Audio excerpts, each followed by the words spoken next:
So what is your main practice and what is your biggest obstacle in as short as possible? Okay. Main physics, I don't know how to say it, but it's to go within and be at the heart and the heart. It's to be open and use the prayer. Be open and use the prayer. And because obstacle is my health at the moment. I build the momentum and then I get sick. Then it's not that I feel so much that something keeps me praying as much as my health keeps making me blocks. And once in a while, I get things that we start. So one tip I have for everyone is that if you find yourself unable to pray or unable to inquire, then make your practice more gross. Yeah? Yes, yes. It's very much like yesterday. Yeah, I made it gross in the way that I played us. So that's how I felt let me do in some way because I was feeling very sick. I was not, and the brain fog when it comes, it's really like I'm not able to function normally. Which many times I can even go to the silence and it's very strong in the body. So I just like put on video Satsang. about food. Virus. So what about vocal prayer? It's It's too difficult. It's a stream. Usually I can do it, but whatever yesterday was very strong. Like my I felt like my insides were just like how it is in water. Yes.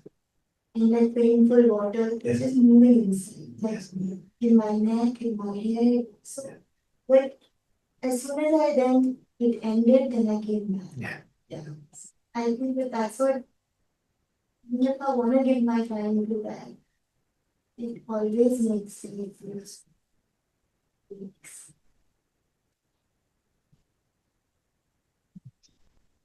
Yes.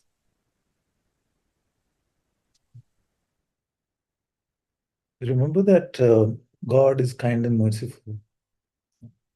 So there may be situations where with integrity we are not able to even say the prayer with our lips. So that's what you're saying, that something comes so strongly in the body, illness or some other thing could be coming that prevents even that from happening.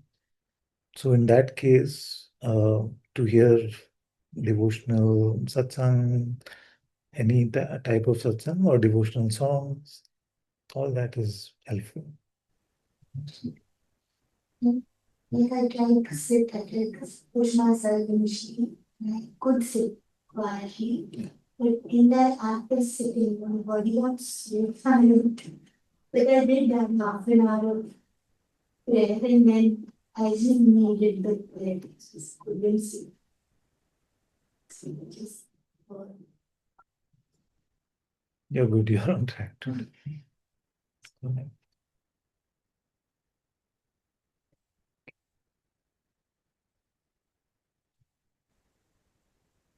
So, I just to comment on what you said, make your practice first.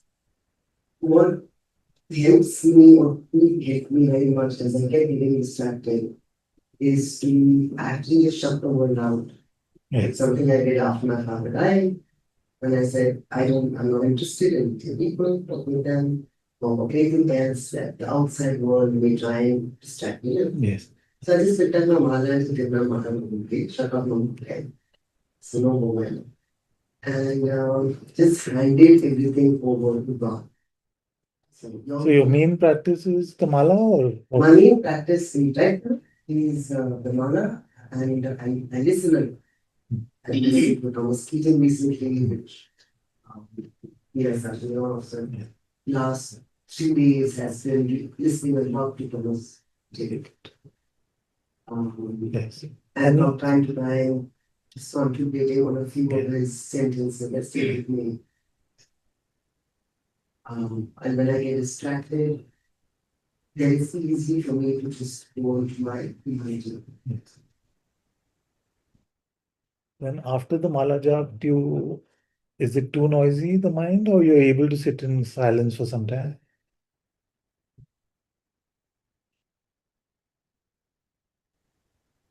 Interesting, Father, I was watching, it's easier for me to go down if I'm saying my prayer. If I'm sitting in a particular place, in front of my puja, jockey, and then saying my mantra, it's easier for me to slip into a quieter place. Yes. Yes. So when we slip into from the gross to the subtle, that is a great gift, isn't it? So that's a great gift that we may be doing vocal prayer, and then we may feel like I don't need to say it out loud anymore. It is just happening like mental prayer. Yeah. Then after some time, it may feel like I don't need to provide the push for the mental prayer to happen. It's just happening on its own. Then it may seem like it has become subtler and happening in a deeper place where initially it may seem like I'm doing the prayer, but later it will seem like it is just happening in my heart. And then it may seem like we slip into just a silence, but we know in our heart that we have not left the prayer. Isn't it? It just becomes quiet. So those minutes or moments are when we are maskless, clothless in God's presence. So that is a very holy time.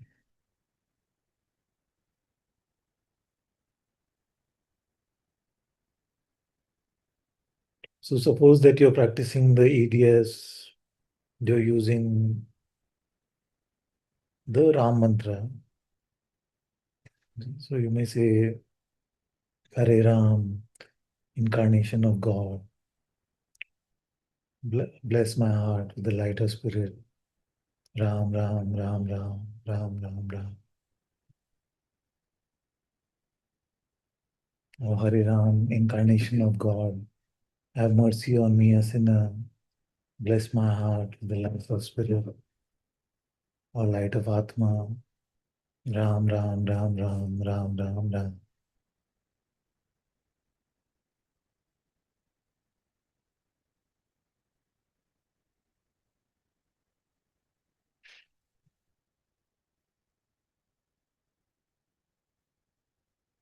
And after a few or many repetitions, if it takes us into a silence,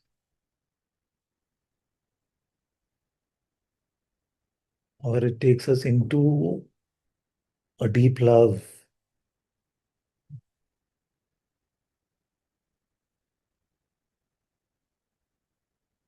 at that point, don't feel like you have to do something.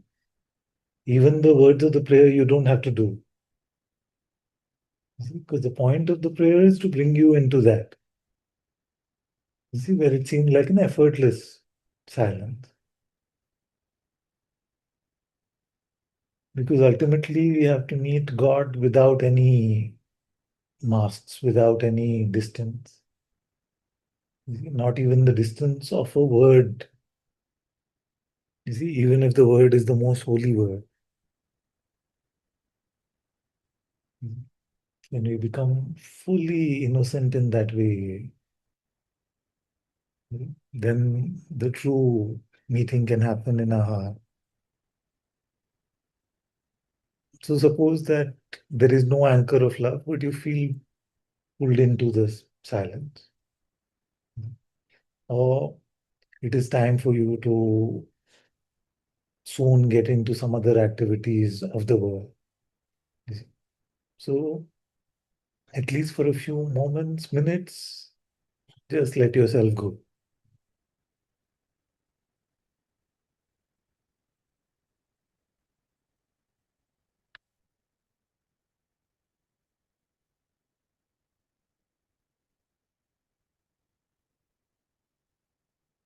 Suppose the mind comes and says, hurry up, there's no time for this today. Or the mind itself says, oh, my mind is too distracted. All of these things. Just first try one round. Round.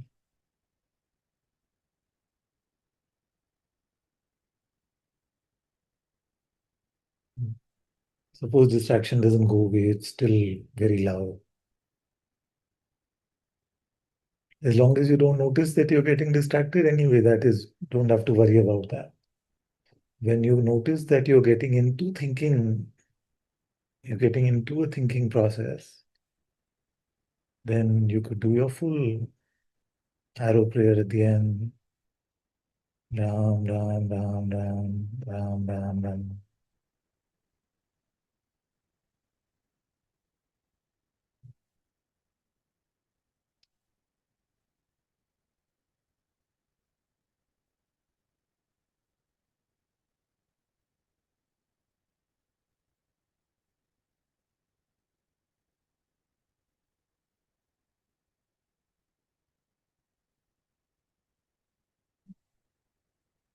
That should work. Otherwise, if that is also too little, then you can do your full ADS prayer.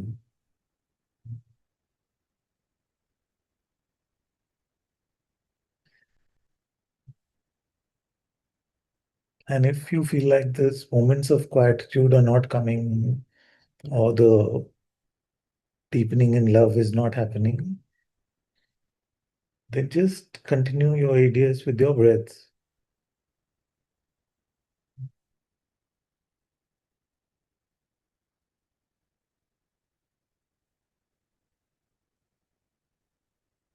Hare Ram.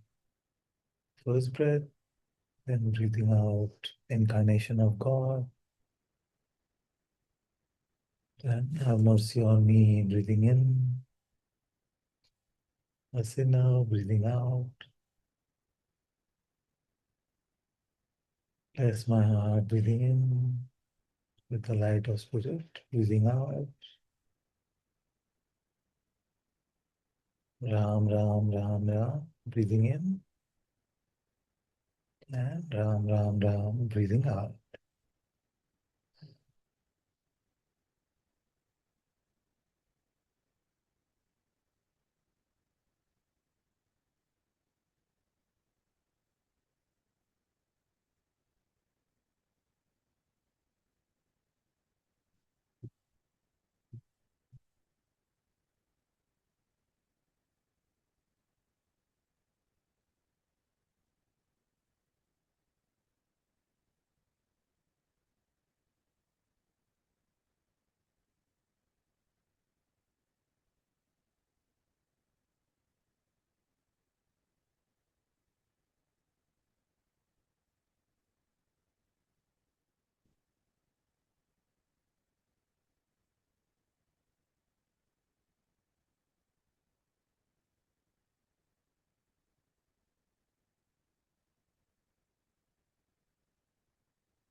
So then what to do if you have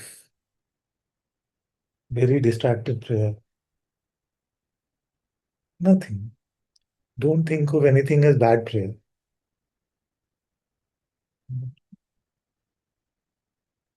Was your intent to take out that 10 minutes, that half an hour, that 1 hour, that 2 hours for God?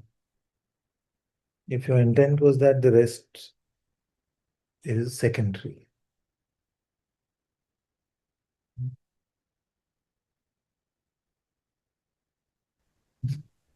So maybe not that if I'm tired or I'm not doing that. Yes.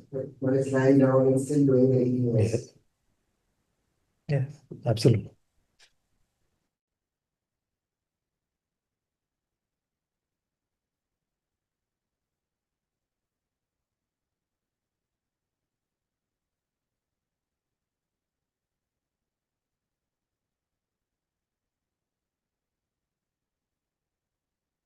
Getting a sense of it. So the the active part of it, the deliberate part of it, is mostly what we call cooking. But the silent part of it, not the fully passive necessarily, which is infused, but just the attempt to be in silence, completely empty for God, is the fruit of the cooking, which is the eating. And remember that the mind will resist the eating part a lot. It may start even enjoying the cooking part because it seems to participate. It seems like a group exercise between you and your mind. But in the eating part, there's no role for it at all. So be careful of what resistances you are buying. I can't do this. It's too difficult, or today is too busy.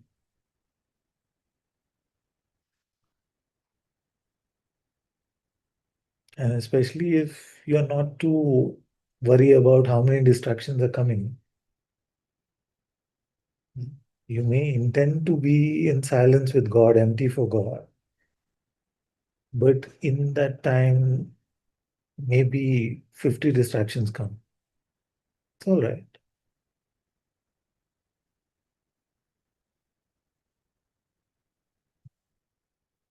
There is never a reason to be frustrated in prayer. Although the mind tells us that, oh, your prayer is really bad. So the perpetrator of the crime says, there's so much crime in the city. Don't buy into those stories. Say that on the day. Exactly. Exactly. It won't say, I'm the criminal, catch me. Say the problem is somewhere else. This practice is not right for you. You can't do this. All kinds of rubbish. Just treat it as a distraction and return to God.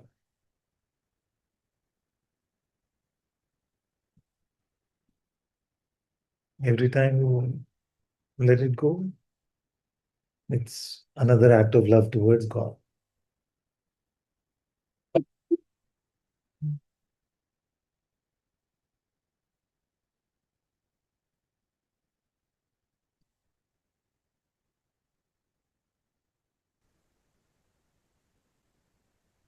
Everything other than practicing it's much better. You should have enough. If you try to flip it around, Mm. I say, the foreign religions is not human cases. So just listen my mind when I say, just stay at a point of love. And so flip it around. You're not going to go to anger. You're not going to go to Yeah. depression. Yeah. First of all, you don't allow it, so you can't go anywhere. Then we can flip it around, we can go into another space which is definitely more peaceful, more loving, where something has been cool. And that practice can be done several times, Yeah. again and again and again. The moment it's noticed Yeah. that there is angry thoughts coming. It's very good. We can do all of these things, but think of it as Ram sitting in front of you. Yeah. I'm telling you that God is right there in your heart. Now, what is the relationship you want with God? Is it one where you meet Him every day and you you share all your problems, you say, this is how I'm coming to meet you. These are the things I'm doing to come and sit here in front of you. And this is what gets me here. And all this we discuss or we just share. And then as soon as we're done sharing, we leave. And we do that day after day after day after day. Yeah. So our sadhana has to be just like this. It does not be like this in the sense that what would you say if somebody's practice is just like that? You would say, but he's sitting there. You never give him the chance to talk. The other thing that we do is the mind is very tricky. So sitting in front of God, we will say, I feel like God is telling me this. I feel God is telling me that. This is what God is telling me. You see, in front of Ramji, we are saying Ram is telling me this. Because we are a little worried to just be completely silent, immersive, and trust me that most of the communication will happen in a silent transmission, which may take us years to actually convert into or express into words.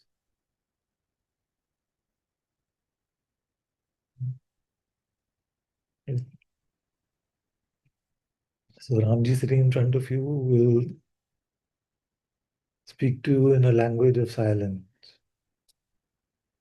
Allow that communication to happen. It's really important.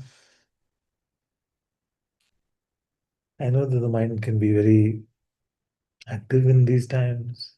It doesn't want to hear, it doesn't want to follow. But you are not your mind. You observe even the mind. Actually, your mind has no power over you except what you give to it.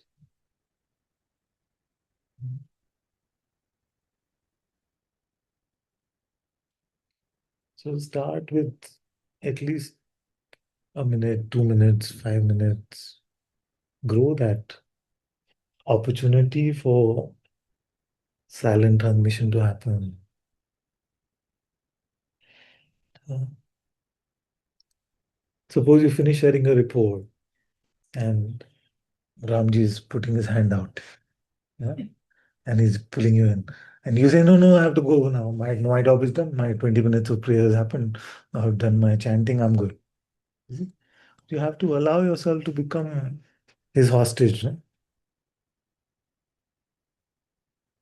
If we don't become a hostage to his love, we don't give ourselves the opportunity only to become a hostage to his love,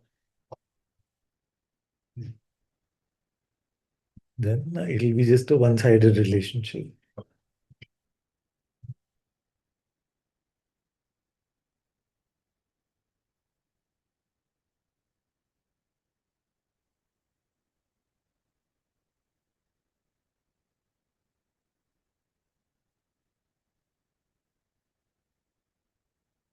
So if you feel that, okay, I want him, so I'm praying, I'm doing my sadhana, I'm doing my inquiry. Yes. But have you considered the fact that he also must want you?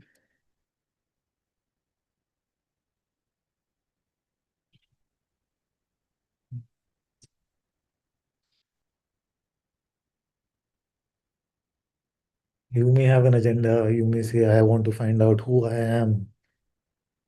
You see. But he may also have an agenda for today saying, I want to teach them love, which is the same thing. I'm not saying they're different. I'm just taking an example. You see. So, can you tell me what God's agenda is for this week in your life?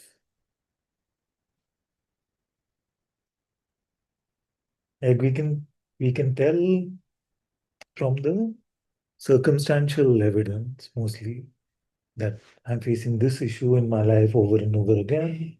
So maybe God is trying to teach me something about this aspect. But are you able to get a sense of what is being pointed to you in the silence of the heart?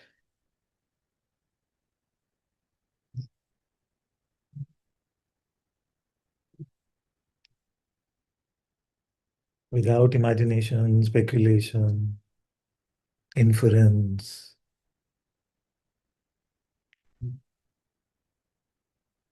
That takes a lot of spiritual maturity. Yeah. That we don't rely on inference anymore. We can get a sense of it from the direct taste of it itself. Although we may not be able to express what we are learning in words, we get a sense of how we are growing.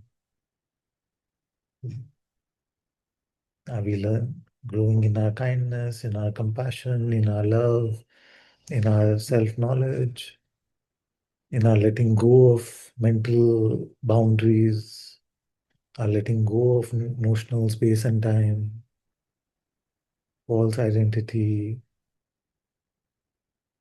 So much we have to learn.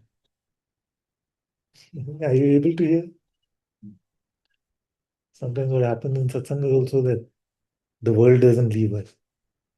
So then, when we practice letting go, then that is a very good practice for life as well. Okay? And people are attacking you, and they can't attack you without your mind also attacking you along with them.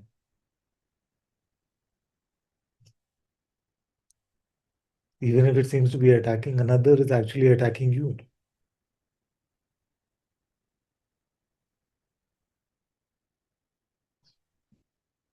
So if all of you are attacking me, but if I don't identify with my mind, what is the attack?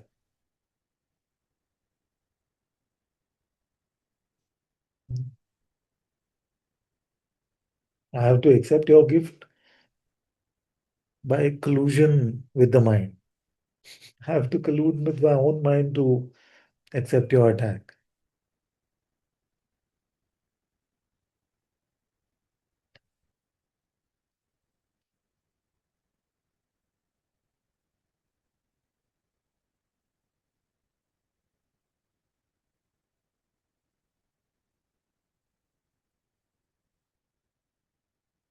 So, most importantly, remember that our life is for God.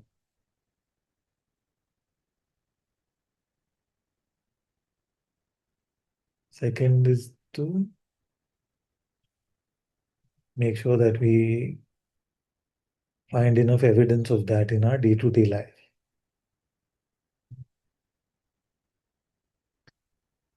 Because there are many people who can say, my life is God's. But how much time have you spent with Him? Actually, I've been a bit busy. When did you spend time? Actually, what happened is that there was a marriage in the family, then this happened, and that happened. So I'm just waiting to be free from all of that. Then I will get to spend time with God again.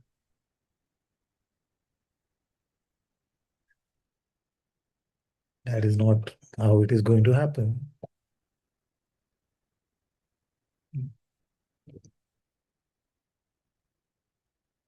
Because the battle is for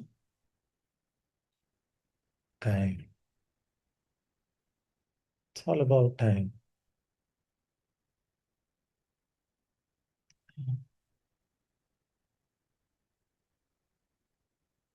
If you read all the books of all the great sages in the world,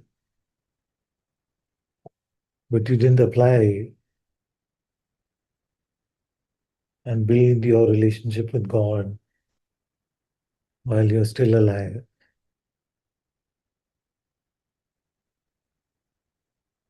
then it's better that we just read a little bit and apply more.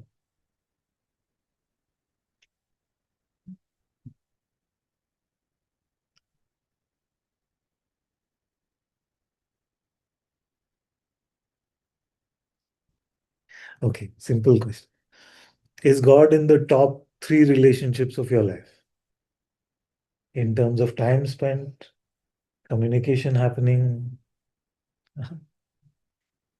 God is in the top three in terms of time spent with God. Everyone online. Top two,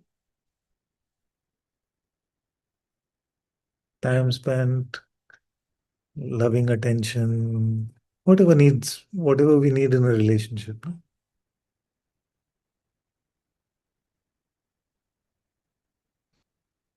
Caring for each other. Father, didn't quite get the question. What does that mean? Yeah. So let's for a minute presume that God is an actual person who lives in an apartment called the heart. Okay. And he's your closest neighbor. Now, when you look at your relationships with friends, family, loved ones, everyone, work relationships, everyone. The first question, the starting point was, is God in your top three relationships?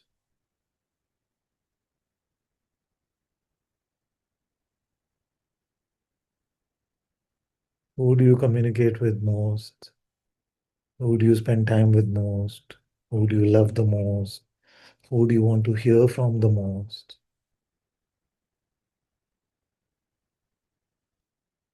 Who do you want to learn from the most? Okay, so we said top three, everyone. Okay, top two, not so much. Or is this a modesty or sort of top? Okay, and number one,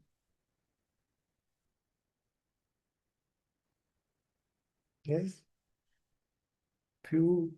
We are a bit, we are a bit unsure when it comes to number one. So really, the attempt is to make him, her, whatever reference you want to use, the number one relationship in your life.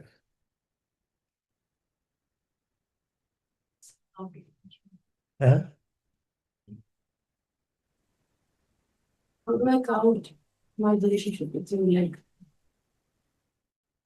How do you count the relationship with your teacher? That yes, so as long as the teacher is pointing us to God and it is about God, it can be counted. But if the teacher has made it all about me and what is the construct of the personal, uh, if there's such a thing as a personal guru-disciple relationship, then no.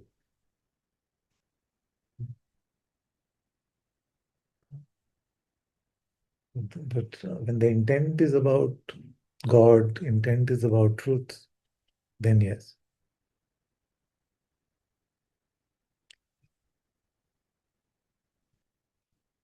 So how many are saying number one? Let's be, even if you're wrong, it's okay. Just let's try. huh? One. Intent. Okay. No, not intent, but in terms of time spent, loving, care, sharing with each other, learning from each other. Sharon, like listening to Thomas Keating or reading books like St. Lisa Piso. Yeah. Does that include God?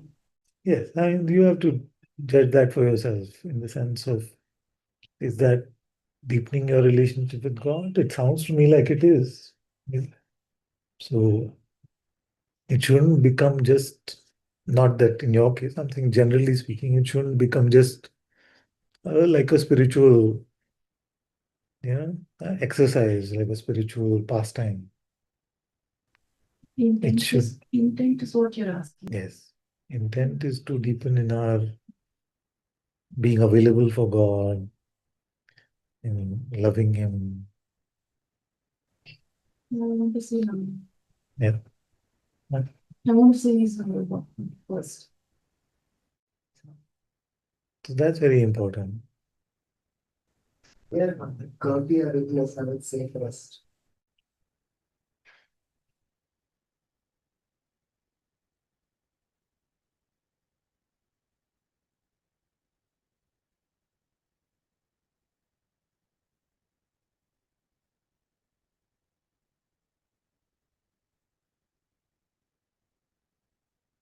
Is God a faithful friend, partner, father, beloved? What would be the gauge of that? How would we gauge whether he is faithful?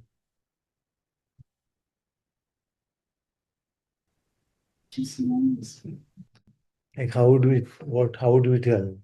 Like if we go and tell somebody in the world that my partner is very faithful, and they say, why do you say that? What would you say? Rely on him. Can rely, very good. Rely on him. Then Why would you long for somebody? How would you put that in words? That yeah. I long for this, long for Yeah. how would you put that into an attribute? Instead? Yeah. So we'll just look at this aspect first. So is he faithful in the sense of can we rely on him? Yeah. Does he love us back, or is he distant when we try to love him also? Back, but not in the way you may think that that's the way. Yeah, and rely on him is also not a problem solving engine or genie type relationship. So can you talk more about this rely and this enough? Because I saw that. If I expect that kind of a I mean that is different kind of I don't know what you say. But then love, but then I saw was like more like a presence or a guidance or more like it's not an effusive love or something like that. It's really very silent space has been. And then you feel very loved because in that silence. And so you Okay. find like a guide, like a certain theme may come up for the next few days or even that whole day. I would surrender on the day. And you keep trying to teach you in different ways. But surrender is like, I love you because you will. This one guy was there to guide you that well the first two people you love the most and what you do with them. So just we that we get going help you. Yes.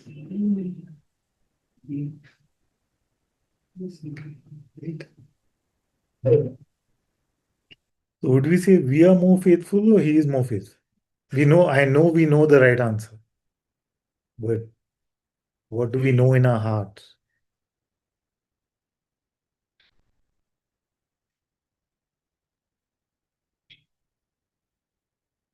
I think what we know in the heart is that whatever we take ourselves to be is a bunch of sensations and thoughts in him. So there's no separation. There's that light, and that's it. I mean, that's the one. That's the only one that's here. That's the only thing that's actually living. And in that is, we can imagine all kinds. I mean, the sensation is me as the body, but he's more closer to us than the sensation. Sensation is in him. It's like the image in the mirror. No mirror, no image. So, I mean, what he's trying to teach us is that, we are actually the formless. We are the formless. And in the formless, the bodies, the shapes, it all appears. And, it's a play within him, the manifestation within him. And only he is alive. So, that's reason, and, that's the unifier between, what happens between now and this body going away when we sleep. It's all happening in him, the green body. Okay, so suppose this report is heard. It's heard. Yeah. Fully. Is there anything else? Only that, creating the separation between him and then saying, you're external to me and, you're not everything everywhere, but, I'm here and you're there and, I'm going to your feet and all that actually creates a kind of a, confusion. Whom? I mean, the thing is, No, for whom does it create the confusion? so There is no separation. if there's So- a dissolution, let's say that if it's felt that the one Felt by whom? felt by I, It's felt by I. The non-separate one is now confused and feeling something. the I, there's only one I, there's no two I's. There aren't like two versions of me. There's only me, right? There's only one I. Then who's That I. confused? That I is not confused, and I is just it's kind of convey the I is So confusion is not possible in the human condition. not conjecture. I'm just extremely very serious. Who is this I who doesn't want to conjecture?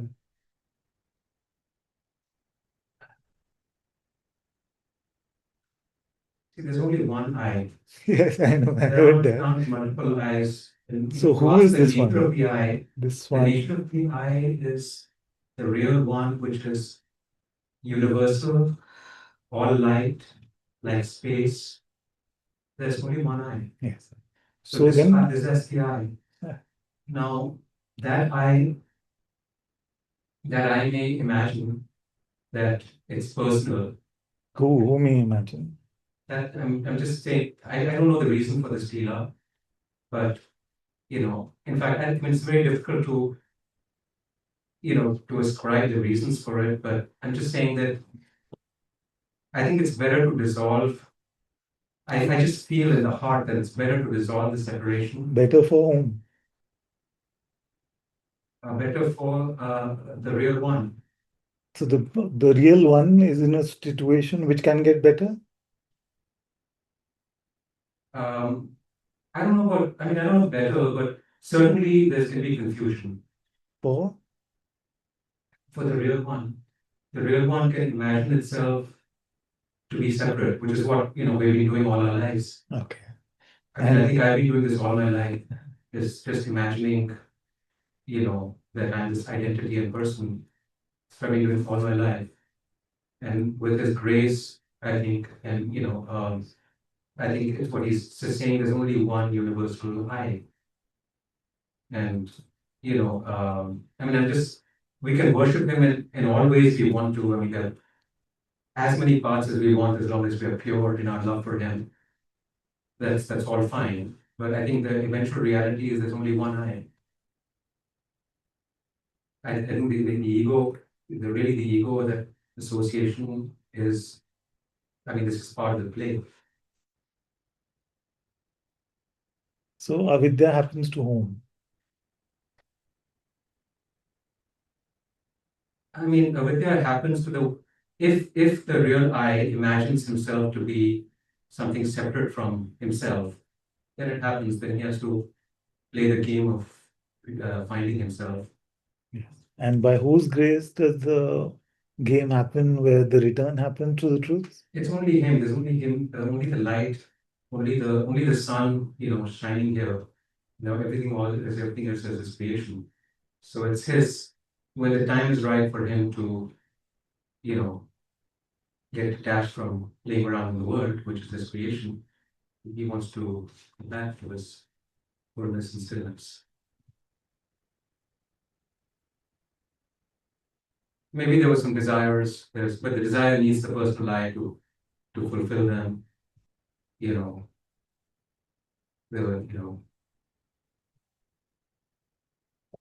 desires, we need the personal I. Whatever the desire is, it could be even a spiritual desire. Yeah.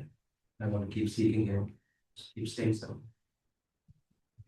Could be a So- worldly desire, could be any desire. So you have recognized that you are this I. You are as in only He is. It's not me it's not this person. It's just only that sun You as this shines. person. You that is Not labeling beyond it the as- layer of personhood. There is no distinction between you and I anymore, isn't it? There's only that I exists. Now there's this play within the I where there's a sensation, the mind is playing, the sensations are there, the body is there, Yeah. And there's this continuous sadhana to separate oneself from identification with the personal. Okay. And this one self is him only. The one self is him only. Okay.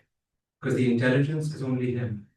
The one who knows the space as well as the form in it is there's only one. The intelligence is only one. Yeah. So this I, the Nirguna Brahman, playing as the Saguna, playing as the Atma, playing as the projection of consciousness, playing as all of this play of so-called humanity. And humanity realizes that it is that I itself, isn't it? On freeing itself from avidya. Now, is there anything that this I, the light of this entire universe, is there anything that this I cannot do? There's nothing. Create all forms, all animate, inanimate, everything. It's the one source of all. Everything. And you realize that I am that. Yeah, that's him. That's maybe there's some sheets within all of us. Yeah. But the innermost sheath is just this one universal boundless one. Yeah. So when you realize that you are that, just bring these wires to life. And it's different. What's different? It's different, right? Because the universal one has to decide what he wants to do. This one is this one is which one? This one is like this one is the expression of that one. So this one is not that. This one is the expression of that one. Even the thoughts and the words. So you are fundamentally not that, you are just an expression. Yeah. That is true. Uh-huh. I agree with that. That is actually true. Yes. It's very, I mean, I never felt this way, but it's actually true. Okay. So if you are just an expression and you are fundamentally not that, then isn't that external to you? It's not an external. This is it's like the most subtlest and the grosser. But you are not that fundamentally. Fundamentally, the intelligence is fundamentally. Are you that or not that? Are you an adjunct, like an expression? 100% and undeniably, certainly, without any doubt, am an expression of that. An expression of that is like an adjunct of that? An expression of that. Like, why can an expression of that not do everything that he can? I mean, it's like, it's like the light can form a color, but the color is not the power of the light. Okay. So they're both the same. The color comes from the light. It's a part of expression of the light, but the light is the light. Yes. And the color is, it appears, it's the appearance of the light in that little, it's like a quality of the light. Yeah. Like it's an visually perceivable quality of the unseen, which has the power to express itself as the light. So as the color, sorry. Very So good. that's the relationship. It's like a subordinate to Very good. the all, right? So it's very difficult to put this stuff in words, which is why I really struggle, to answer about which is the color the light? Well, the color comes from the light. The power to express, the power to express the color, could it come without the light? No. Can the light be seen? No. Is the light everywhere? Yeah. So it's like that, relationships, very subtle relationship between, the one that can be seen, which is very limited and doesn't really have the it's the expression, not the expressor, right? Yeah. So, I mean, I just feel like it's a very kind of a subtle relationship. Very good. So if the color red says, I am that light, that's correct. And if the color blue says, I am made up of that light, he is everything to me, so I bow down to that light. Yeah. But the color red says to the color blue, oh, you're so foolish. You've taken the light to be external to you. What would you say? I mean, they're both, I mean, it's all good, right? As long as you don't imagine yourself to be, separate, it's all good. I mean, there's nothing, So are you saying that it's Achinta Veda Veda, which means that it's an unfathomable oneness and yet distinction, which is what the color and light is telling me, you're saying?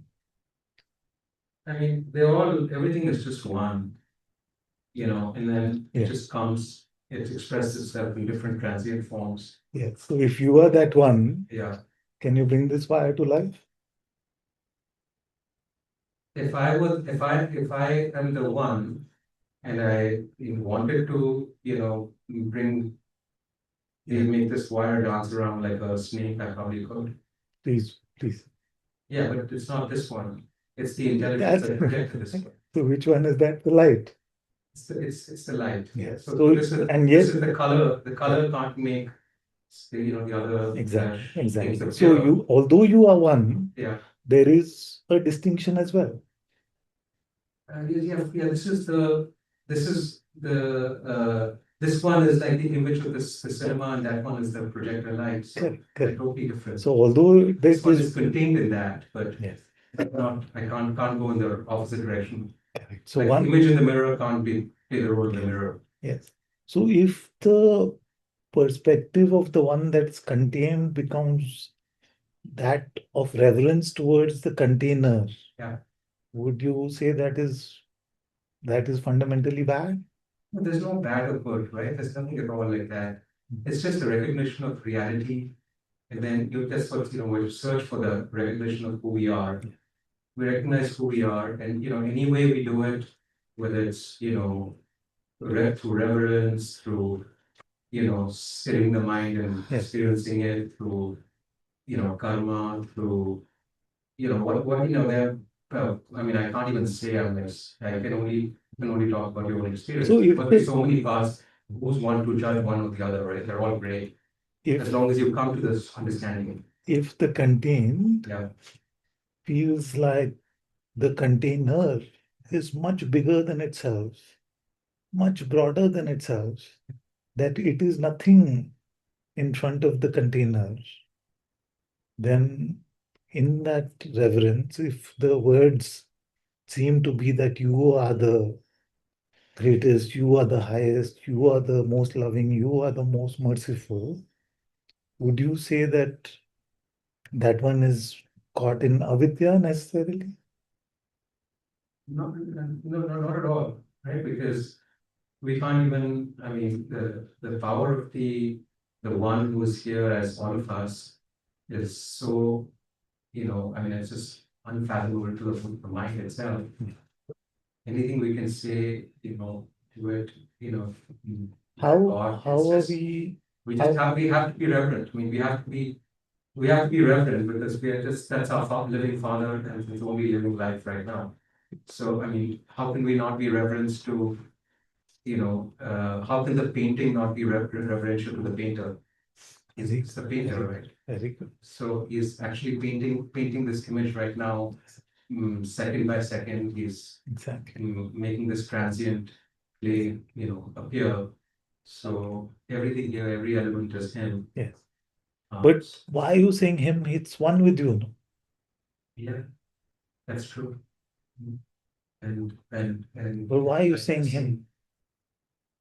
Him and I are same. Yes, and isn't that exactly what you're saying? That it's Achinta Veda Veda, which means that an unfathomable, uncomputable, unintellectualizable oneness and yet distinction. Yeah. In the heart, when as you guided us to feel the heart, we feel the presence, means we feel everything, including the body being a little thing in it. So it's totally evident to us, right? The oneness as the knower with everything is just like that's what we feel every minute. We feel that the body is in us. We just feel it every minute. So where's the separation? Yes.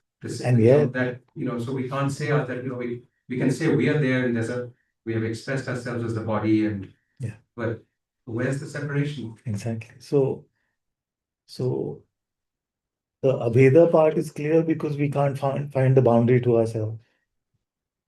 The Veda part is clear that that which is the creator, the light, the sustainer of the universe, even after recognition that I am that, I cannot, I don't have a single supernatural power. I can't create one ray of light. I can't create 1 ounce of love. You see? So when it becomes clear, although it's very troubling to the intellect, when it becomes clear that I am one, and yet I am a tiny, distinct aspect at best, you see, then the highest knowledge and the highest servitude can uh, run this life, run this expression as you called it. So I don't feel like we have to force it like either too much on this way or too much on that way. Both are valid paths. And ultimately, like Bhagavan said, Jnana and Bhakti are two wings of the same bird. So it's very important for us not to feel that one wing is more important or one wing is the ultimate and the other wing is the non-ultimate. It's not at all true. It's just that I think I just wanted to say that it really feels and through actually reminding myself all the time that whatever I take that body I to be, it's it's like a ripple in the observer. This wasn't evident to me for a long time. Actually, this is the source of my confusion. For a long time, I really thought that the presence and the body and everything was, I mean, there weren't. It wasn't. I didn't know it so clearly that the body itself is like a sensation in the presence, and the presence itself is the knower. And because I know the presence, I'm inseparable from it. Like, I mean, there's just it's the intelligence itself is the the spirit, the formless one. That is the knower. And then even the body it's just it's like it's a ripple. Tomorrow, if he takes away the body, nothing will happen to him, to the witness. In fact, he's doing it in dream and sleep all the time to to show us that all this stuff is just it's his creation. Yeah. But you don't, why do you put yourself down? I feel like you got a good sense of that very early on in satsang itself. Why do you say that it's recent or something like that? No, that this sense of really feeling like he's more proximate than the body. Yeah. You know what I mean? Like the first thing in the morning when you wake up, you feel the you and I just use the word Atma. You feel the Atma, and then you feel like the body is an expression. I didn't know, I mean, I didn't feel, I mean, for a long time, I really was trying to figure out what is this, but now it just feels like that expression is the body is like just, he comes first, and then the body comes. And so he's the creator of the sense of having the body. And then that he's also then the dissolver in meditation, the dissolver of that sense. So only he shines. And so only he's there. In fact, he's so great that only he shines, and he also dissolves the sense of separation by his will in the waking state too. So we just know that it's only him. It's that and then we are actually formless. We are totally conditioned to believing that we are this person. But if somebody told us from a child that you're actually completely formless, maybe you wouldn't have wasted so much of my life. I mean, just it's because it's just it's an essential difference, but such a like who really feels or that they're just told that they're formless. You know what I mean? If we just start to search for them, through there's no denying it. That we are actually formless. We are the presence. And it just, it just wasn't clear to me for a long, long time. And the sense of presence, feeling of presence was clear. That we are the presence. It was actually not very clear. I really struggled. The mind that doesn't want to admit that. That that the whatever it takes itself to be is just a bunch of sensations. It's not in the ocean. So I don't know why I just felt the urge to just share this. I did not really intend to do it, but I just I know it's a little bit of tangent to what you were saying, but just wanted to share it. Yes, tangents are welcome. Tangents are welcome as long as it doesn't seem like it's in opposition to what's being shared. As long as it's clear that Another view. it. No, no, no. Also, all views are completely welcome, but what is dangerous is to only make a new conceptual framework out of whatever insight we may be having. No? So remember that the truth does not rely on our conceptual understanding of the truth. The truth is freshly available to us every time we look. What is the reality of myself? Who am I?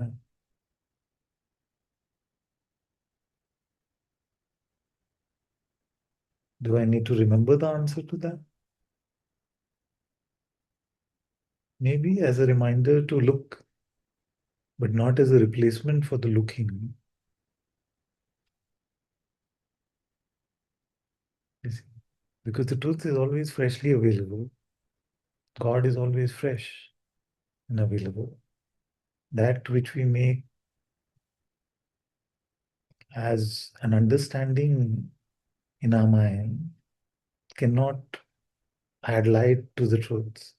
It can only serve as a proxy or a replacement for the truth.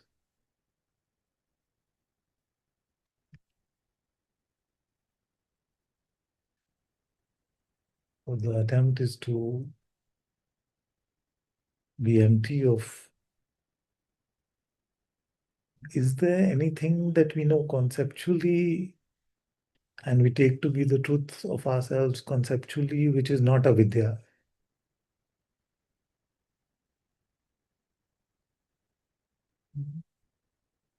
Which Vedantin can answer. If I say that I am that, or I am the pure awareness or the self, but I'm just speaking of this from an experience I had in 2009, is that avidya or vidya? The experience was valid in 2009. You see, but I remembered it then. And since then, I just remember from there and I speak from there. Is that vidya or avidya? It's still avidya, isn't it? Because true vidya, true knowledge is fresh from the Atma right now.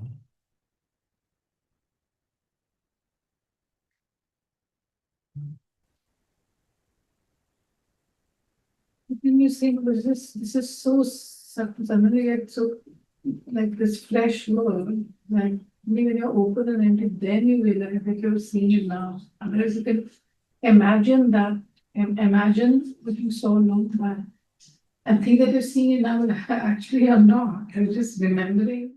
That's the danger. So in my previous avatar, which some of you like more maybe, but uh, we were emphasizing on one aspect of it. Now I'd like to emphasize on both aspects of it more. But even in the previous avatar, and I'm not saying avatar in this version, in the previous version.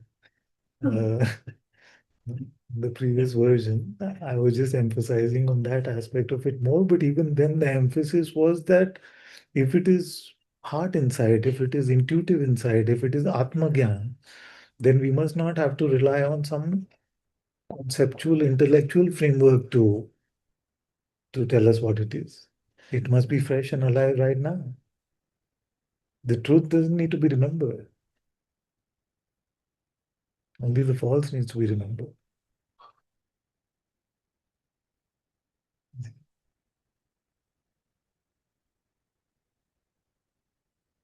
Yeah. So that's why for me it's a bit, I have to push a little bit more. If I feel like the same framework seems to be perpetuating,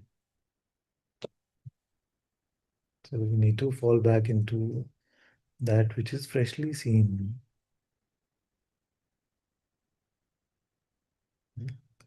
non-conceptually, non-sensorially. That urge to make a report out of something, I see, is also, I see, like a way of making a concept about it, isn't it? Because That's why it's very dangerous for me to say yes to anything, because then what happens? We get a tick from a seemingly credible source about that concept, and then we feel safe that we can safely hold it. That's why I like the Zen method, where the answer for everything is no. No is no. this is so Just say no. so. I think it's provoked me to get back to my old mode. Yes, get to the same. No, I have an answer. No. Yeah. No, I mean, not no, because I know that what I was trying to say is that when I wanted to make a report in my mind comes and wants to make a theory about whatever I may have had. But not including this theory, is it? Yeah, not including this theory. Why because not? I show you said to see it fresh. That was like the point is see Yeah. it now. You don't need to memorize it. Yeah. You can see it So now. empty of that is. Right.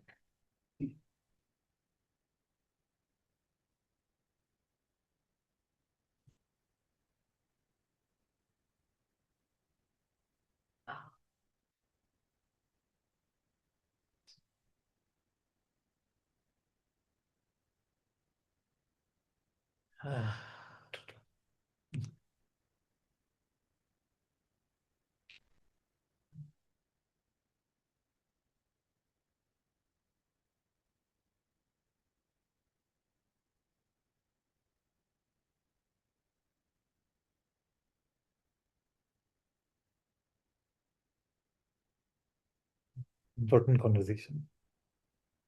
Thank you. Well, I'm sure that because it's achintana, unfathomable, so whichever leg of this table you pull, you can feel like, but this is opposed to the other leg. It's actually not opposed. And what is the strangest thing? Have you noticed that like myself being first in the line for that, is that when I call myself an Advaitin too strongly, then I'm the most Dvaitin. Have you had conversations with non-dual people in Tiruvannamalai? I'm sure you had some. Well, nice. I find them very dualistic because they are just like, it is only like this. But isn't that duality to say that this is the only path or this is the only right?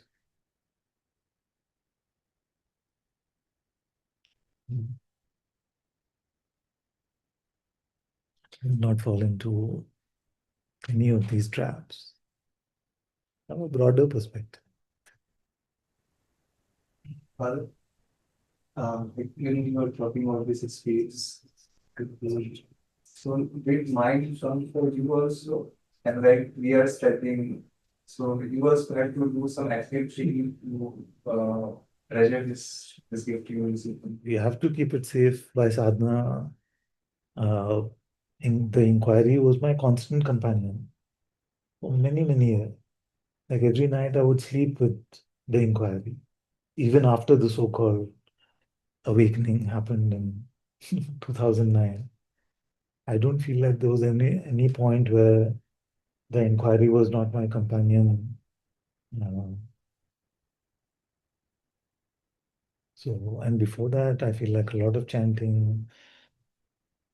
So I feel that if there's anyone who says that I'm now beyond this, and my mind is completely, I am the master of my mind now. It can't fool me. He's already fooled by the mind. It's a Ravan that I know who I am. What was Ravan's problem? He was not looking freshly at it. That was his simple problem. He just concluded that I am that. Was he wrong? Of course not. Was he right? Of course not. Because both things can be true. He was that, like all of us are that, but he was not that. And that's why and that is very frustrating, the Veda Aveda. You see? So what happened to him was anytime anybody made a reference to Ram, he was like, don't refer to him with reverence, don't call him Shri. Huh? He used to laugh at that when in the first version of Ramayana, that Ravan had a famous dialogue saying, Shri mat kaho use. You remember? I don't know, you're very young. Whatever, some like, oh, Vanvasi hai, usko Shri mat kaho. But then that, why you giving him reverence in front of me? I am also that. Or maybe I'm greater than that. You see? So he's not wrong, but he's not right. And this our intellect cannot fathom.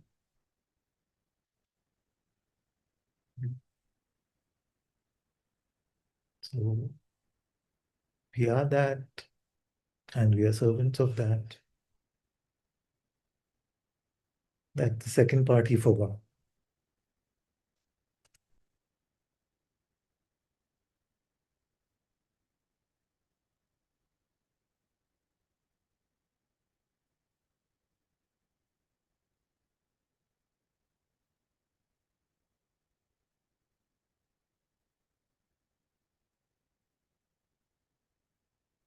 And the fundamental thing is that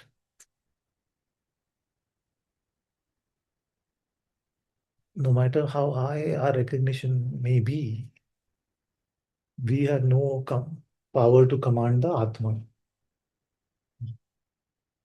So after the recognition of the self, if I could say, Atma, I command you, reveal yourself there.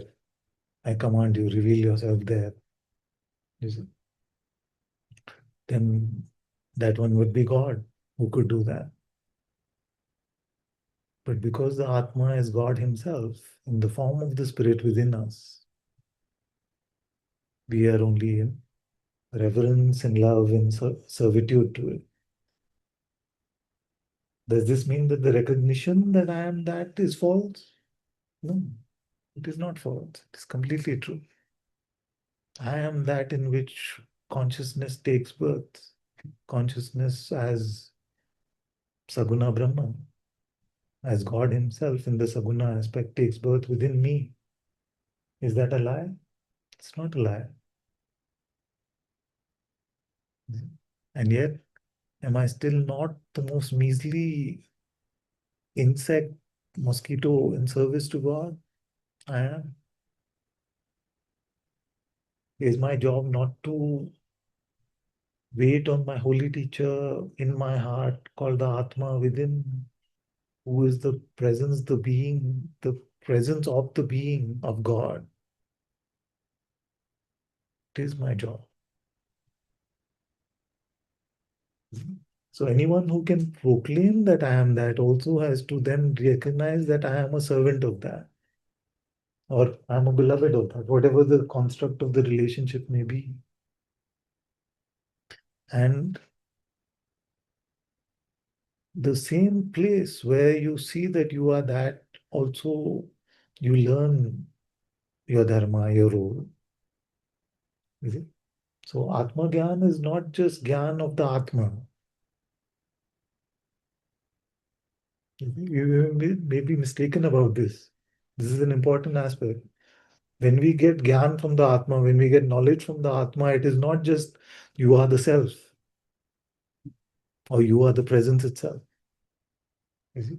It is knowledge about how to be, how to live, what to do, what to share, how to love God and your brothers and sisters.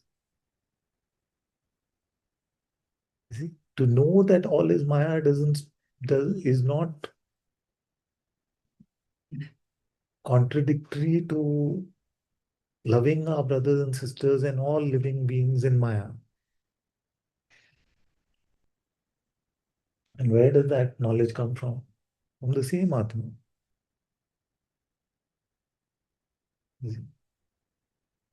The same Atma told Arjun that you are beyond birth and death, and also told Arjun to kill all those people in the battlefield. Same Atma, in the form of the Lord himself in this case. The Lord was his Guru. The Guru is the same.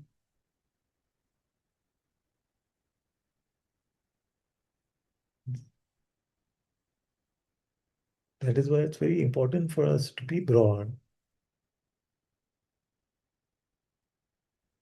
When we keep ourselves broad, then we can fathom.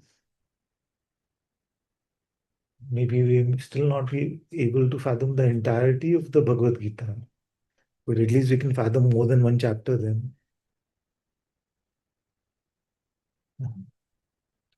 And it's a fallacy when people say that, oh, based on your temperament, you must read only one chapter and that's it. You have to fathom the entirety of our spiritual life. Our life is not one dimensional in this way, although it may sound like the highest dimension.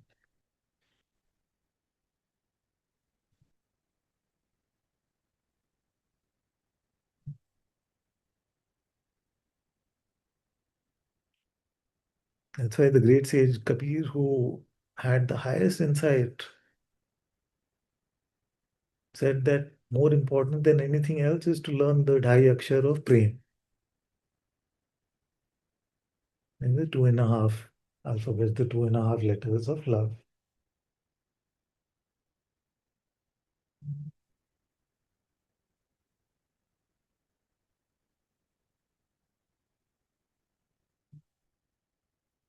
We must be careful of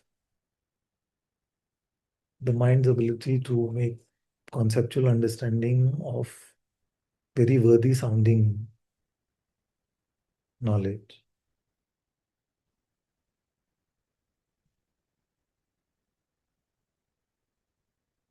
Because we will stunt our own growth.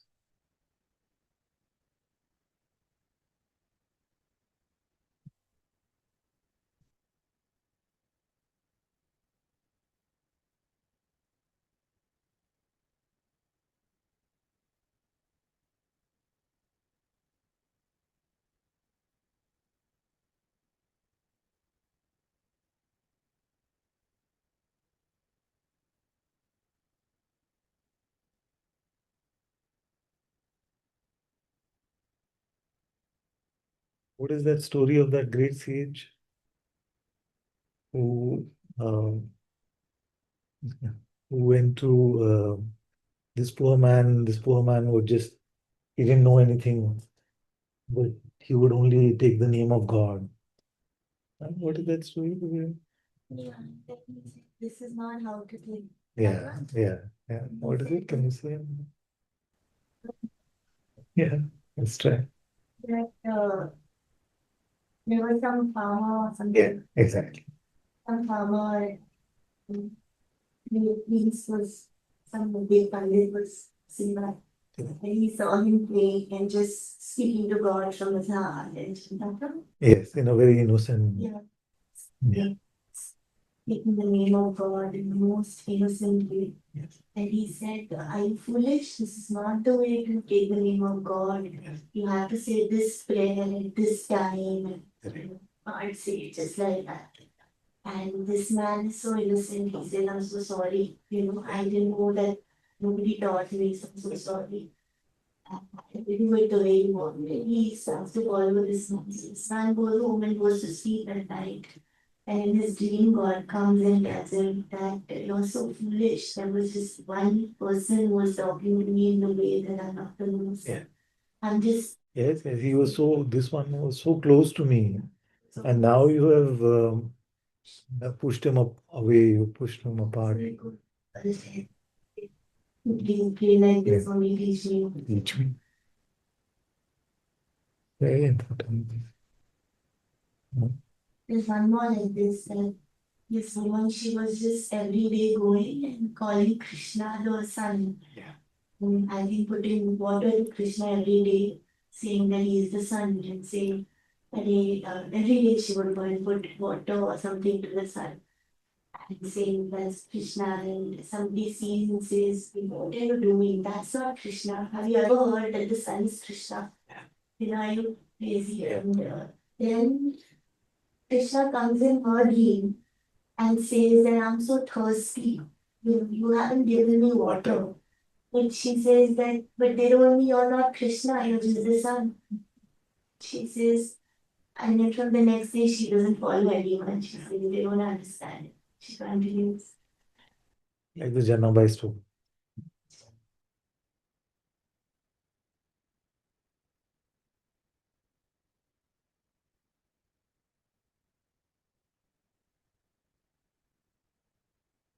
Sun, you mean sun? Sun.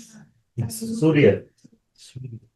Must have like twisted some of them, but the essence was this. So whichever way we relate to God.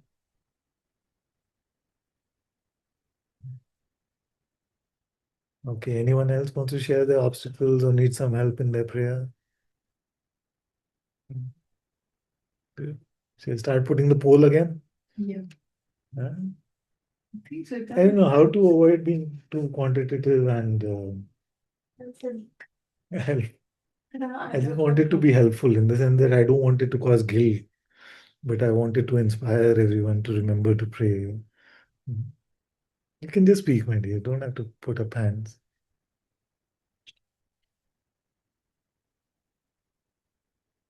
Hi, Father. Hello. Thank you. Um,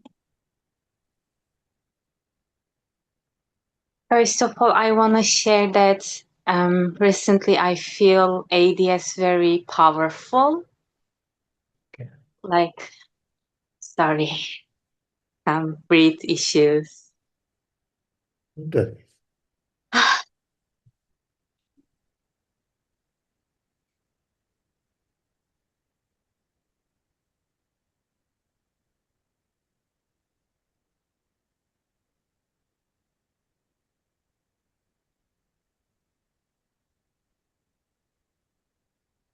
Okay. So, yeah, I feel ADS very powerful recently. Like before, I was just doing it without focusing. I was just doing it. But recently, because my phone is broken and I cannot listen, normally I just go to Tumb, my sadhana, and I listen Guruji's meditations, and it became so powerful for me. But for some time now, I don't have phone. I cannot do this meditation listening. So I started to try ADS again after some time. And I feel very, very powerful. Like I learned to be focused on that. And I realized that I was not focused on that before. And like this, now I can relate what you mean by samadhi or this thing, like something is really happening very powerful. So first, I wanted to share this. Obstacle is energetic movements and sensations, generally body, but not the physical sickness, mostly in my case at least, because this body is, thank God, so healthy. But yeah, generally sensations and energetic movements. And I feel I really wait them to be subside, and as if like more than meeting with God, it's like my I don't know what is that. It's like if everything is cool down, like everything is in harmony, it means for me to meet with God. It's something like this, I always wait for all the energies to subside so I can share it as an obstacle, because all focus is always almost there. If I'm healthy, everything is good, it's okay. But otherwise, whole attention is always to fix the energetic movements and state sensations. So thank you. Thank you. Okay, I may share something more on this in a while. You can speak, Bhairav can speak. Ram Father. So for me, Father, I am doing the ATS prayer. It is very helpful and I feel connected to it. But one major obstacle that I'm facing is I'm constantly trying to validate my prayer, judge my prayer, like whatever you teach, whatever Ma teaches, whether I'm doing that. And in the process, I don't know, like not able to be empty or surrender. So constantly, like, am I whether my focus is on God, whether I'm loving, all these validation checkpoints, and answer is never like yes. It's always like no. Then I try harder and harder. That's how it happens, Father, for me. I get it. Thank you. So one was energetic movement, one is the chakra guy. I don't know if you the chakra guy is okay. Anyone else? Yes. Sleepiness. Sleepiness, okay. 3. Courage and faith. Huh? Courage and faith to surrender. So what happens practically when you're sitting? What becomes the living obstacle in that moment? If nothing comes out, then I look around and senses and mind. They say do this, do that, but to just discard all that and just wait. Okay. That So the usual distraction of the mind and the senses, temptation, they say. no, Not temptations in the usual sense of the word, but anything that I just explained with an pulls- example. Yeah, Like coming from Thiru in the bus, yeah. I could feel that sensation. And I thought I'll just stay there and whatever it says, it'll do. And I was looking outside the window. Is this a spot to get down near my house? Should I ask the driver? Yeah. Should I check on Google Maps? Yeah. All of that, discard all of that and just say it doesn't matter. Once the voice says you get down, you get down. Yeah. That courage and faith, right? That's good. Okay. Not the same offer. Yeah. And it lasts for many That's years. what That's the bad. faith to do, exactly. Courage and faith to do God's will. Yes. Rather than following my will. That fundamentally. So, It takes courage to be patient, not rush into things. so the impatient, the big problem, I mean, Yeah. impatience is really a huge problem. And then also the feeling that, oh, okay, now the idea that I'm trying to believe that I can't keep my attention or whatever here on and presence and still do something else, which I find false, but it's not really allowing me to. It's just It is creating dichotomy. yeah, it's Mind. like some story, then some other story, and then it creates some work which is. What is the term you use? Bhaiji uses the term dwand. Yeah. It creates this dwand in our mind. Yeah. Just no opposition. Like just it creates needless opposition.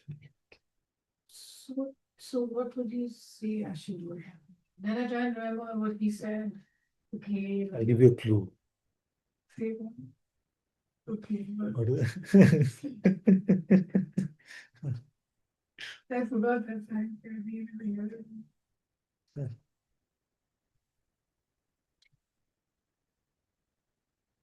Okay, Zara can say.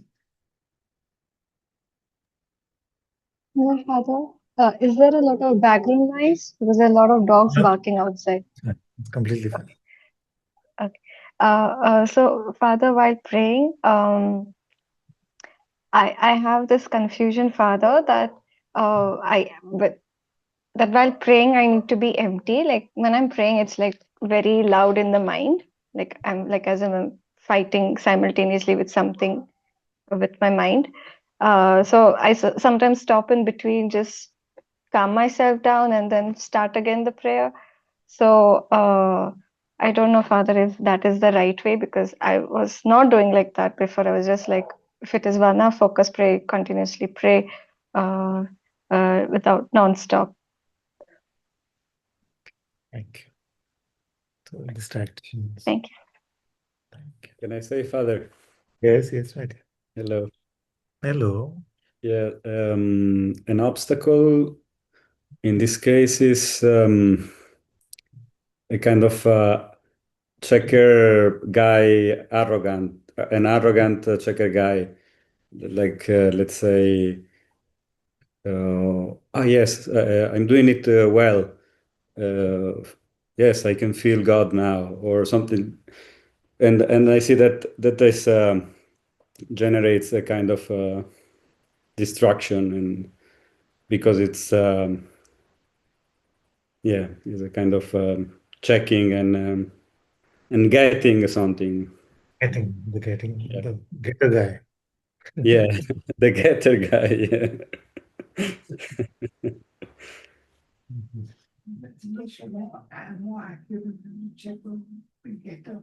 Checker, getter, all cousins.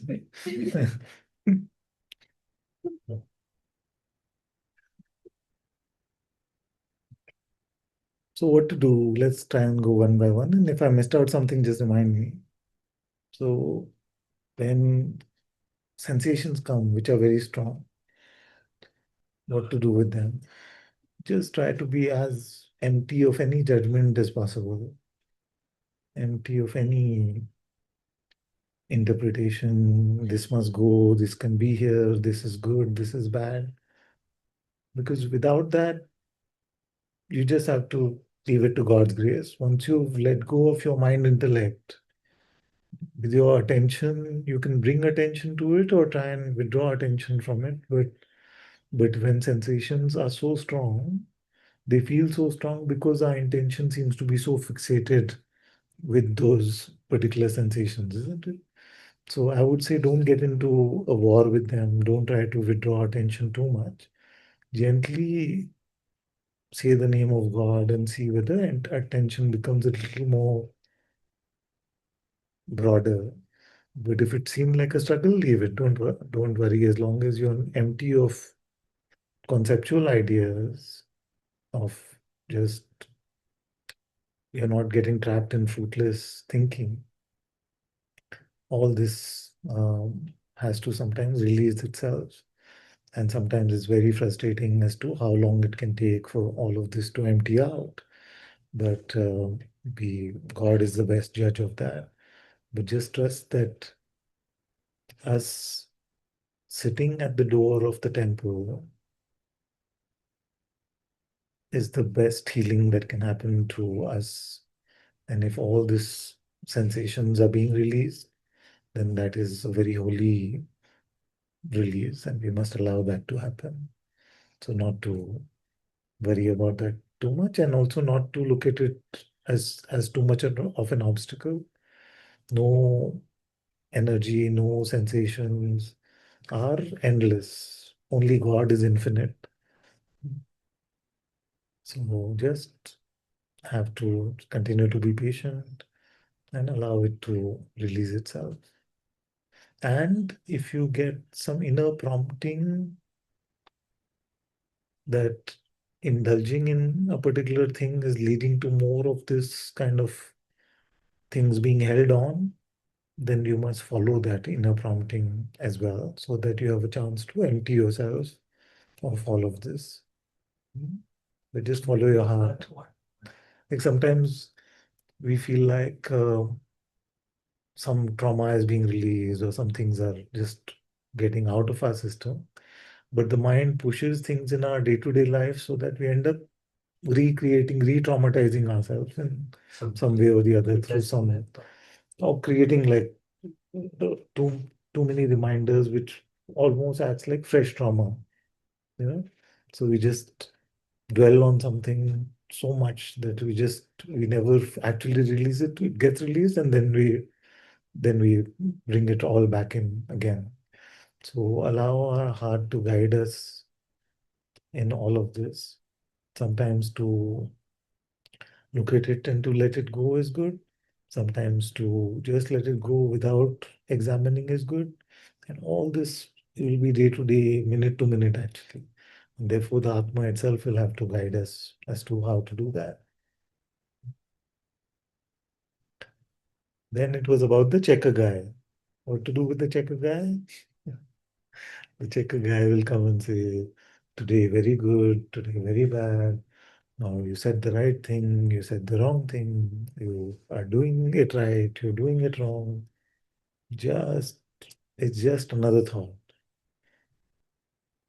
It's just another thought. Don't give it any more value than a thought which is talking about some random incident that happened that you saw in the news or something like that. So sometimes because of our conditioning, we are so trapped in self-evaluation. You see that our report cards coming from the mind seem very important to us because our education system was also like that. How well are you doing? You will see in the report card.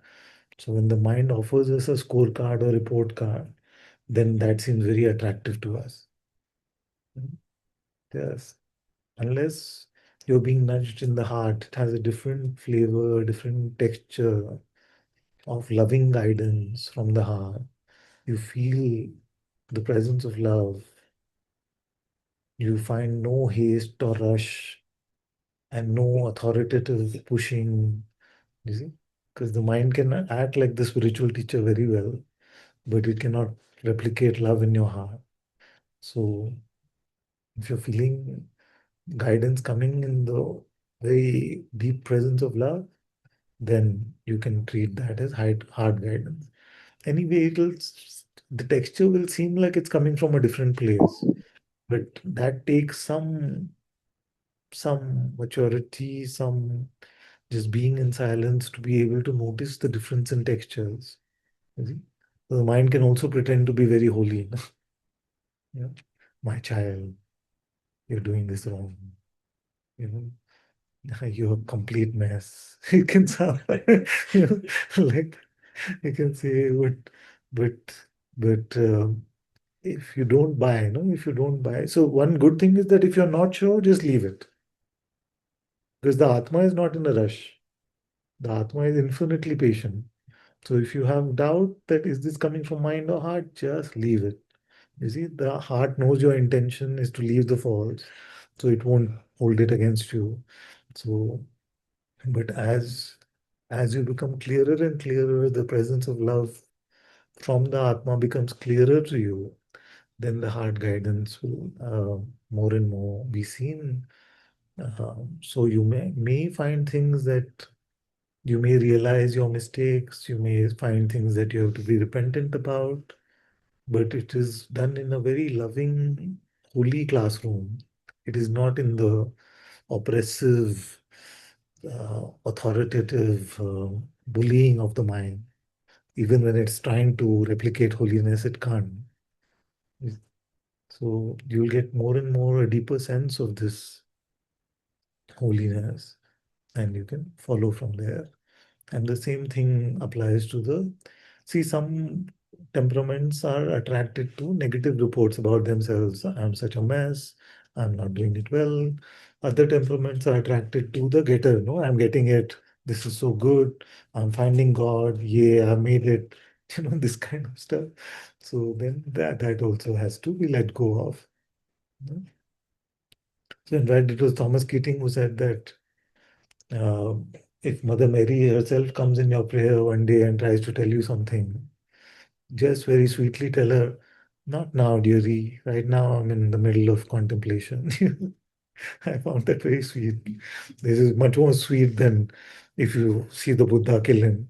So, but the idea is the same, that when we are trying to be empty for God, then we have to be very careful of our mind's tricks, trying to scam us into following it in these ways. And then as you deepen, then you will notice that if you see versus imagination, you see something like visions, you see something holier which is guiding you, then it'll have a completely different taste to it. And the rule is simple. If you can doubt whether it's from the mind or heart, just leave it. Just leave. So for a while, you may find that you're leaving everything. You're just leaving everything, everything. But then when you get used to being empty, you will start to notice the inner subtleties, the inner nuances of what is guidance, what is mind still. But know that if your intent is right, God will not lead you in the wrong way.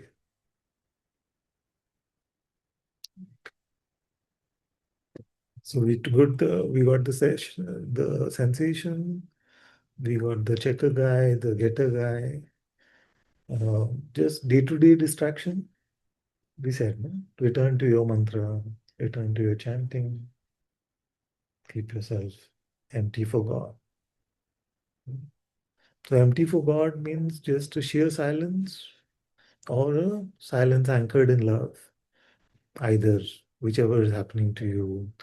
If you feel like by remembering God or an aspect of God, you deepen in your heart and that seems like a very good anchor, use that as well. Pray with all love. If it seems like naturally silence is easier, then just silence is good enough also.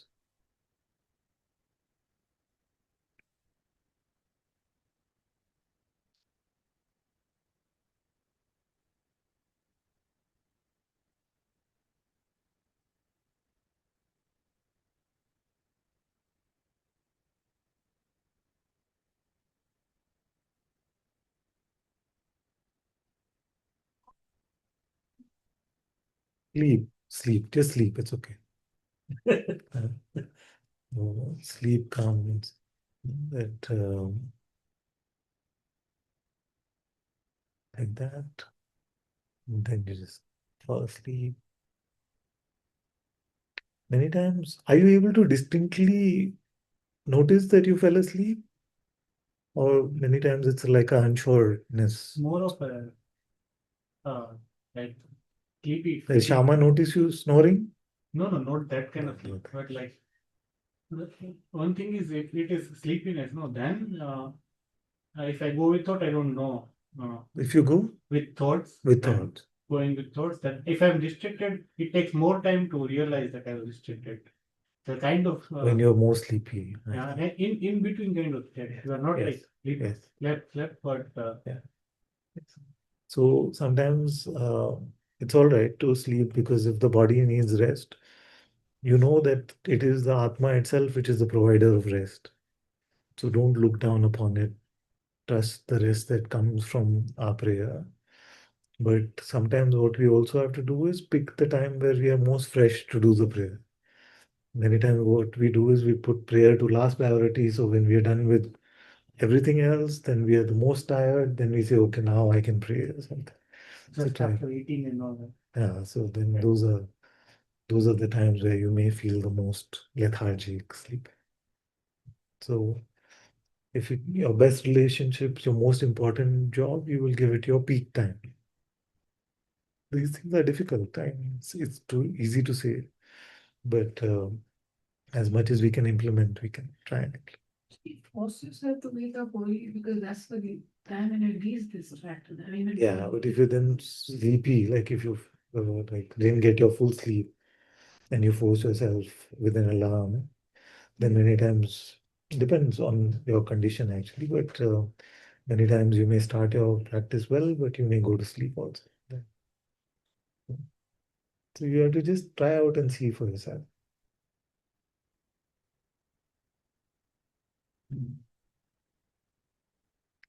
So, but one thing I want to tell all of you is that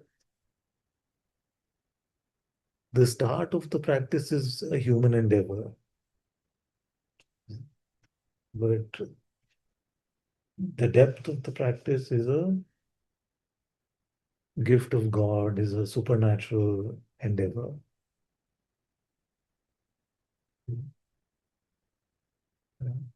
So in today's world, unfortunately, we've made sadhana into a very worldly sort of thing. You'll be better at work, or you'll be stress-free, which is all fine, which is decent. But really, our sadhana is a holy meeting with God, and it is done when God pulls us in. So it is meeting with forces which are beyond this physical world, phenomenal world.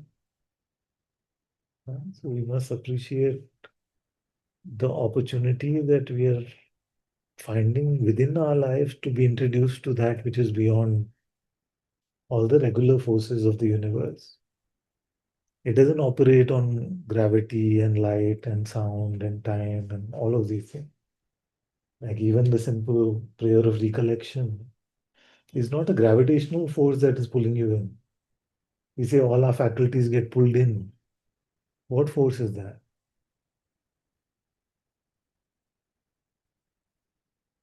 It's God. It's like godly. It's not to be found like if I lift this tumbler, then the tumbler falls. You see, so that happens because of gravity, we say, no, or space-time continuum, whatever. But what is happening within us is not happening within our body, firstly. And what's happening in that is not physics, not biology, not chemistry. We're leaving the rules of this universe behind. And that's why we must have great value for our prayer. We must not look at it as a chore. We must look at it as a great gift from God Himself. Because we are introduced to that which is not, you can spend $1 trillion in this world, but you cannot create one moment of recollection. You know, we all know what recollection is. When we go into that holy place, we are pulled in by God into that holy place. We may be the richest in the world, we may have the highest intelligence and intellect, we may have everything materially, we may have the best looking body, none of that counts inside. None of that counts inside. So it's a great blessing that we are introduced to that which is so beyond value. Our we are so used to placing value on human things. But what you are introduced to is worth, you can sell this entire universe, but you cannot get a moment of God.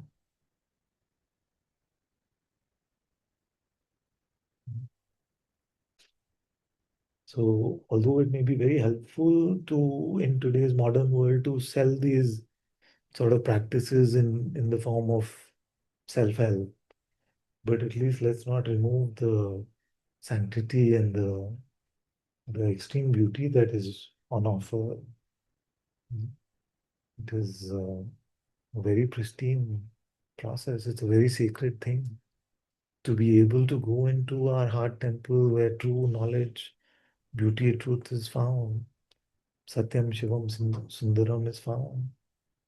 Is is a very, very sacred process.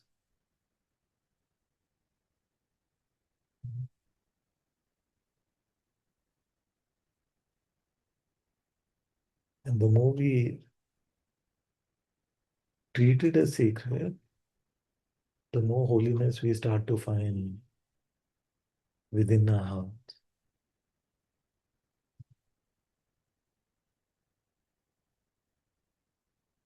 And therefore, I keep emphasizing that it is our intention which is primary, our methods are secondary.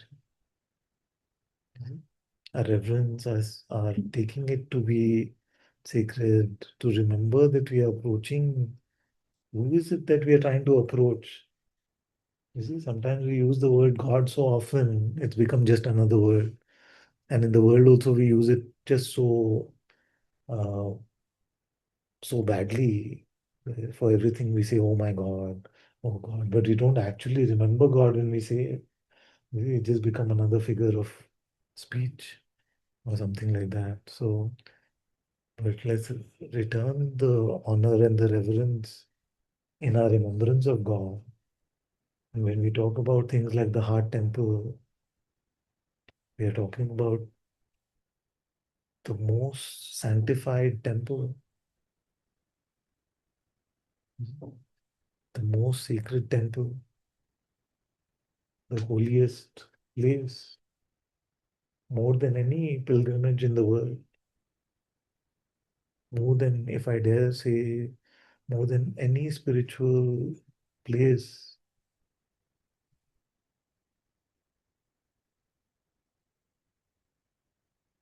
If I say more than that, I'll get in trouble. But really, you remember that we are missing out on the sacred reality which lives within ourselves.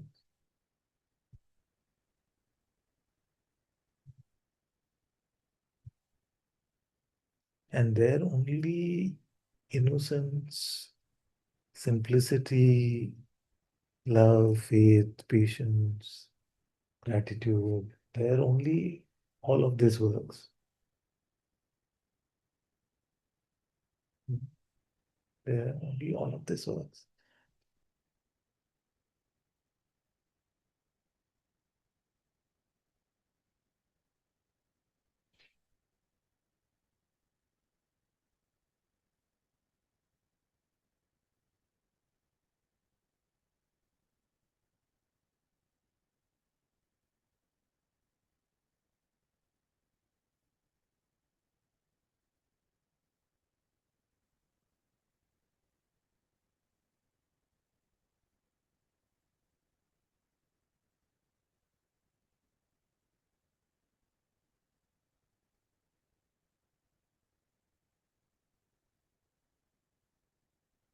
How much is it worth to us that we know where the door to God is?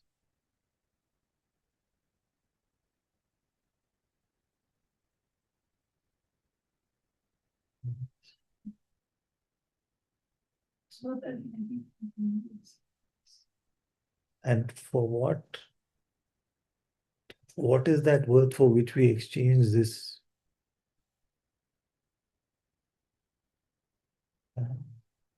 We exchange this for peanuts and pennies.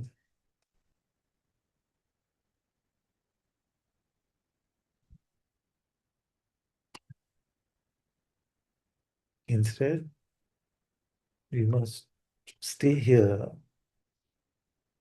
and let everything move from here.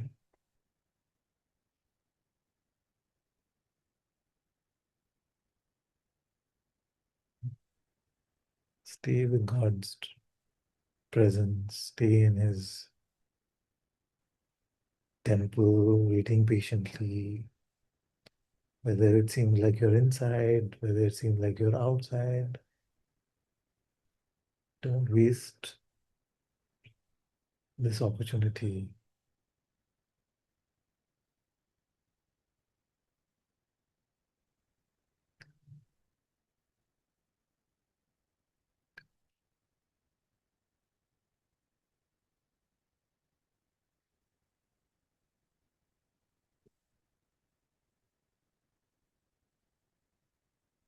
It's here.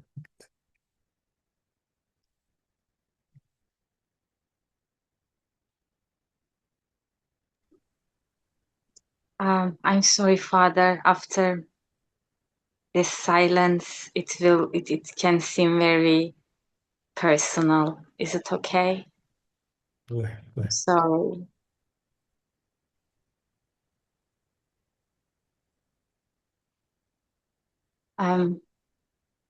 You just said something while we are replaying this sensation thing. Actually, my thing for now at least was not related with traumatic things, but more like superficial, touching something or this kind of. Anyway, when you say, you can hear me? Yeah. Yes, superficial, what was it? Oh, I didn't get the term.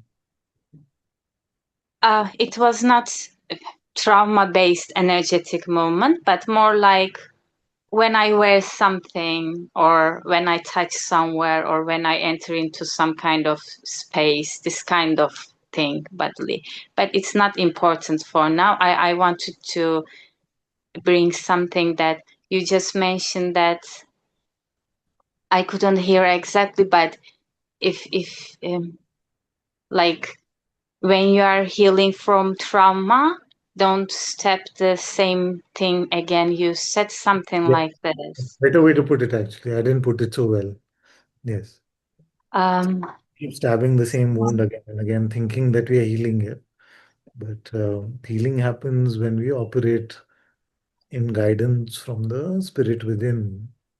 You see? So then the spirit guides us in terms of how much something needs our attention and our love, and and how much we need to distance ourselves from it. So both things, only the spirit can guide us moment to moment. So, Father, I'm going to start to work today after satsang. Yeah. And it was like the work came to me. I also prayed to you.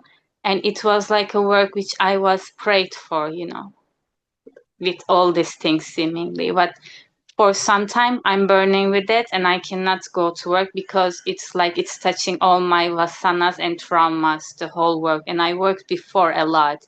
But this one just yeah, so many traumatic energies it brought up as well, like my social anxiety, and even it was turned into panic attack. But of course, I'm healing, thankfully. And yeah, this kind of thing, just so much fear in my body. And because you said this, I again fall into like maybe I want to work, I want to go, but I became a little bit suspicious. So I wanted to bring it to you, of course. At least maybe I can give it a try. I don't know if you say so. Yes, yes, please. And The attempt is to do our work like we are working for God, or at least try to be empty for God. Surrender everything to God. Let Him run your work. Let Him be the boss. Um, just these simple, simple things then will prevent us from any sort of new trauma creation or re-traumatizing ourselves in any way. and one more thing is that before also the work came to me, I was of course burning so much with work and money stuff, but a lot in itself. And of course I was praying to God, I was crying to God, and really was very. And the first time, I'm sorry to confess it, but I feel like I need to confess it. First time, I'm so sorry to say this, but verbally I curse Guruji. I blame him for this, but now I see that like it was it's never about him. But now like what I wanted and what I as came to me, but I feel so like it feels like it's nothing because I just did this and I feel so bad. And I don't even well, I don't know, like it came like this, but it's nothing, like yeah, what I wanted was given to me, but after that it's nothing. Like I'm sorry, but I feel it's not even, I don't know, Father. I'm sorry. It's all right. I cannot, I don't want to do anything without him. As long as we notice our mistake and we promise to ourselves that we don't repeat this mistake, God is merciful, God is kind. Don't have to worry.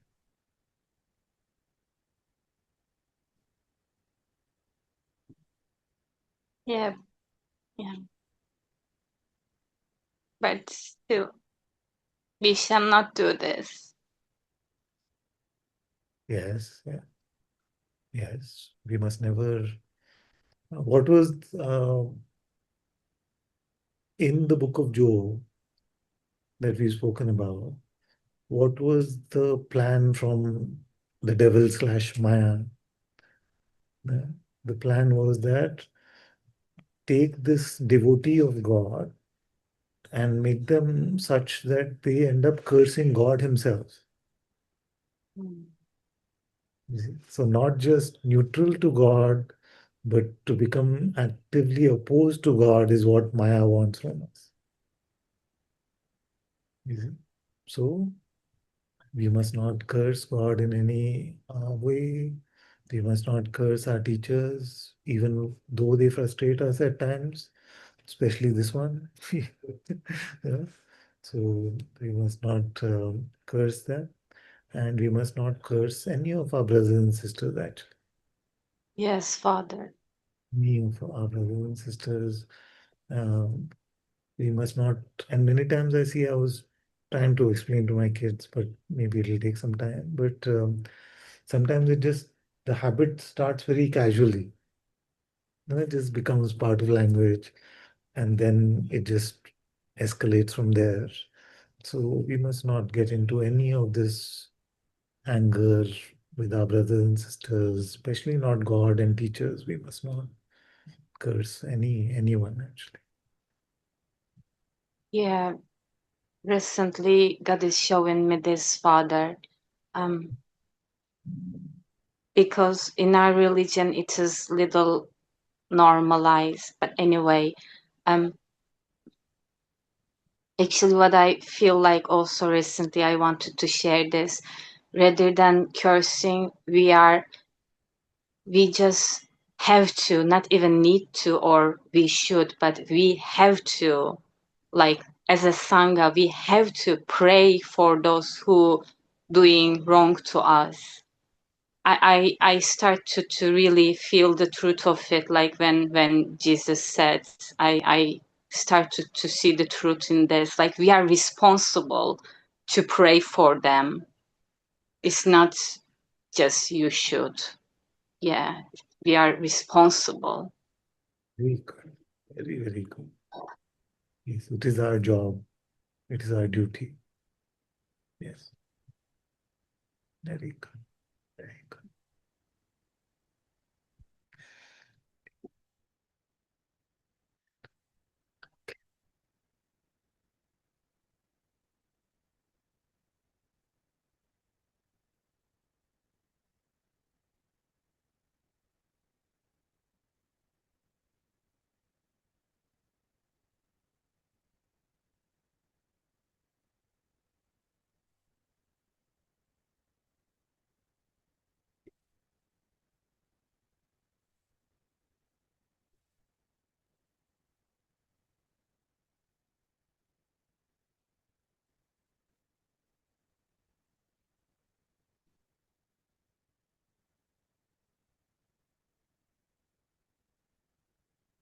After knocking, I press my ear against heaven's door. I listen intently for footsteps to approach.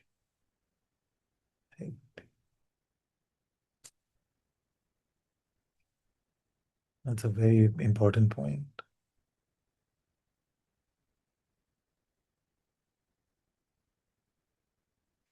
That praying is more about listening than about speaking. Very good.